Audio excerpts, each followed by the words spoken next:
वीरों की, निषाद वीरों की इस धरती को मैं बार बार नमन करूंगा। साथियों, बहुत बड़ा इतिहास है कश्यप निषाद कानपुर का। सत्ती चौरा जैसा बड़ा इतिहास आजादी की लड़ाई में मेरे ख्याल से शायद ही लड़ा गया होगा, और जो बलिदान यहाँ के लोगों ने दिया है उसकी चिंगारी आज इस कार्यक्रम में भी दिखाई दे रही है, जो इतने हर्षोल्लास के साथ, इतनी दृढ़ संकल्पना के साथ, ऐसे संकल्पित भाव से जो आज यहाँ इकट्ठा हुए हैं, बहुत ही यह शुभ संकेत है समाज को उठाने के लिए, आगे बढ़ाने के लिए और एक मार्गदर्शक की भूमिका निभाने के लिए। साथियों, आज हम अपने इतिहास को दोबारा याद करने के लिए, दोहराने के लिए महर्षि कश्यप के जन्म दिवस, जिनको सृष्टि के सृजन का एक आधार माना जाता है, हमारे राम सखा और भगवान श्री राम को सहयोग प्रदान करने वाले महाराजा भोजराज निषाद, जिनका राज्य श्रृंगुरपुर में रहा है, उनके जन्म दिवस पे हम लोग इकट्ठा हुए हैं। आज यहाँ का माहौल, यहाँ की स्थिति, यहाँ के लोगों की मनोदशा, यह देख करके लग रहा है कि वास्तव में एक अच्छी सांस्कृतिक प्रोग्राम में हम लोग इकट्ठा हुए हैं, एक जन्म दिवस के प्रोग्राम में इकट्ठा हुए हैं। जिस तरह से हम अपने घर में अपने बच्चों के जन्म दिवस पे कार्यक्रम का आयोजन और संयोजन करते हैं, निश्चित रूप से वह यहाँ आज एक परिलक्षित हो रहा है।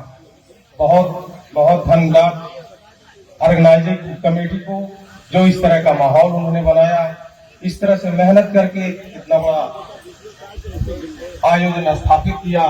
बहुत सारे लोगों को बगैर किसी भेदभाव के, बगैर किसी आपसी मतभेद के यहाँ सभी लोगों को इकट्ठा किया। इसके लिए निश्चित रूप से बहुत धन्यवाद के पात्र हैं। साथ ही मंच पे बैठे हमारे विशिष्ट अतिथि महोदय, मुख्य अतिथि महोदय श्री वर्मा जी के, और आयोजक मंडल कमेटी के हमारे श्याम कश्यप जी हैं, नरेंद्र जी हैं, भाई सुखलाल जी हैं, और बहुत सारे साथी हैं। नाम नहीं ध्यान में आ रहा है। बहुत सारे लोगों से कई बार यहाँ मुलाकात भी हमारी हुई है। साथियों, अभी हमारे कुछ वक्तागणों ने बताया, समय अभाव है, समय ज्यादा हो गया, लेकिन दो बातें मैं कहना चाहूंगा कि हमारे मित्र महोदय अभी पूर्व में बोल कर गए कि हम लोगों ने जल और जंगल पर राज किया है और आज हम कहीं नहीं हैं। साथियों, जिस समय जल और जंगल पे राज करना था, उस समय हमें आवश्यकता ताकत की थी, बल की थी। उस समय हमारे पास वह था और हम वहां के राजा थे। लेकिन आज जल और जंगल का राजा नहीं बनना, हमें मैदानी क्षेत्र का बनना है, शहर का बनना है, गांव का बनना है। साथियों, आज यहाँ बल की आवश्यकता नहीं है, आज यहाँ कलम की आवश्यकता है, यहाँ बुद्धि की आवश्यकता है, यहाँ शिक्षा की आवश्यकता है।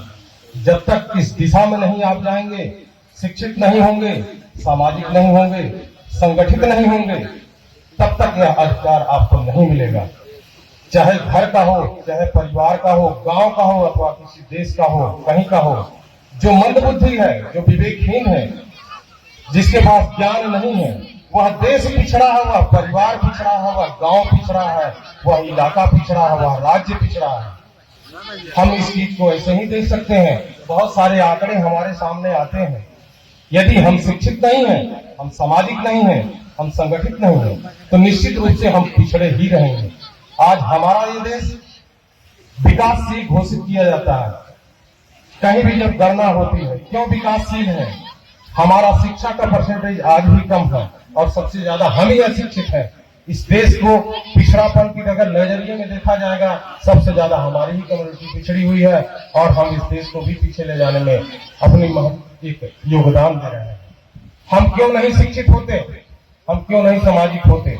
आज जिस तरीके से यह आयोजन हुआ है, इस आयोजन को हम सिर्फ 5 अप्रैल पर ना रोक करके इसको अनवरत जब भी हमें समय मिले हम डोर टू डोर, गांव टू गांव, मोहल्ला टू मोहल्ला अगर जा करके इस तरह से जागरूकता का अभियान चलाएं, निश्चित रूप से जागरूकता आएगी।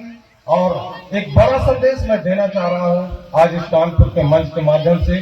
साथियों, थोड़ा अटपटा किसी को लग सकता है, लेकिन यह सत्य है। आज क्वांटिटी की जरूरत नहीं, क्वालिटी की जरूरत है। हमारे 2 ही बच्चे हों, लेकिन वो पढ़े लिखे, सुसज्जित और सम्मानित हों, सामाजिक हों। यह भाव लेकर के हम सबको चलना होगा और यही संदेश हमें अपने लोगों के बीच में देना होगा। उससे सिर्फ हमारे परिवार की ही नहीं, इस देश की, इस गांव की, इस समाज की, इस जाति की, इस धर्म की भी मान्यता बढ़ेगी और हम उच्चीकृत होंगे, हम प्रभावित होंगे और हमारा मान सम्मान बढ़ेगा। और विशेष रूप से हम इस आयोजन में बहुत सारी हमारी माताएं बहनें भी उपस्थित आई हैं। हम उनका बहुत धन्यवाद ज्ञापित करना चाहेंगे और उनसे यह विनम्र अनुरोध करेंगे, अगर यह बात एक बार वह कृत संकल्पित हो जाए, नहीं हमें अपने परिवार के हर बच्चे को, हर व्यक्ति को शिक्षित और सामाजिक बनाना है, तो निश्चित रूप से इस अभियान को कोई रोक नहीं सकता है। वास्तविकता यही है कि आज भी हमारी सिंधु घाटी की सभ्यता से लेकर आज तक वास्तव में परिवार की सत्ता जो है वो मातृत्व सत्ता है। परिवार में अगर किसी का मालिकाना हक चलता है तो हम ये कह सकते हैं कि हमारे घर की माताएं बहनें ही चलाती हैं। हम लोग तो बाहर भटकते रहते हैं। अगर वह कृत संकल्पित हो जाए, वह संयोजित हो जाए, नहीं मुझे ये काम करना है, हमें अपने परिवार के हर बच्चे को पढ़ाना है, तो निश्चित रूप से उनके इस अभियान को कोई रोक नहीं सकता और वह सफल बनाएंगी, इस समाज को भी सफल बनाएंगी, परिवार को भी सफल बनाएंगी और जो भी इच्छाएं अपेक्षाएं हमारी, हम हर जगह सफल होंगे। साथियों, आज हमने बहुत सारी गणनाएं की हैं। आज लगभग 25 साल से इस समाज की शिक्षा, दीक्षा और सामाजिकता पे मैं अध्ययन कर रहा हूँ। बाकायदा बहुत सारा भ्रमण किया है। हम ये कह सकते हैं कि आज हम 1% भी नौकरी में नहीं है, 1% भी ठेकेदारी में नहीं, 1% भी पट्टेदारी में नहीं है, कहीं भी किसी भी महत्वपूर्ण स्थान पे, कहीं भी किसी महत्वपूर्ण जगह पे, कहीं महत्वपूर्ण स्थान हमारा कहीं नहीं है। समाज के में हो या सरकार में हो या कहीं भी हो या नौकरियों में हो, तो निश्चित रूप से यह सब हमें पाना है। इसका सिर्फ मात्र एक ही रास्ता है, वह है शिक्षा और सामाजिकता और संगठित होना, जो आज यहाँ दिखाई दे रहा है। कानपुर की पूरी टीम से मैं अनुरोध करूंगा कि इस अभियान को यही न रोक करके इसको एक शैक्षणिक अभियान, सामाजिक अभियान और एक महिला सशक्तिकरण का अभियान, एक नशा मुक्ति का अभियान लेकर के उठें और डोर टू डोर, मोहल्ले टू मोहल्ले, गांव गांव जाकर के एक एक व्यक्ति को जगाने का काम करें। मेरी यही सबसे अनुरोध है, सही प्रार्थना है।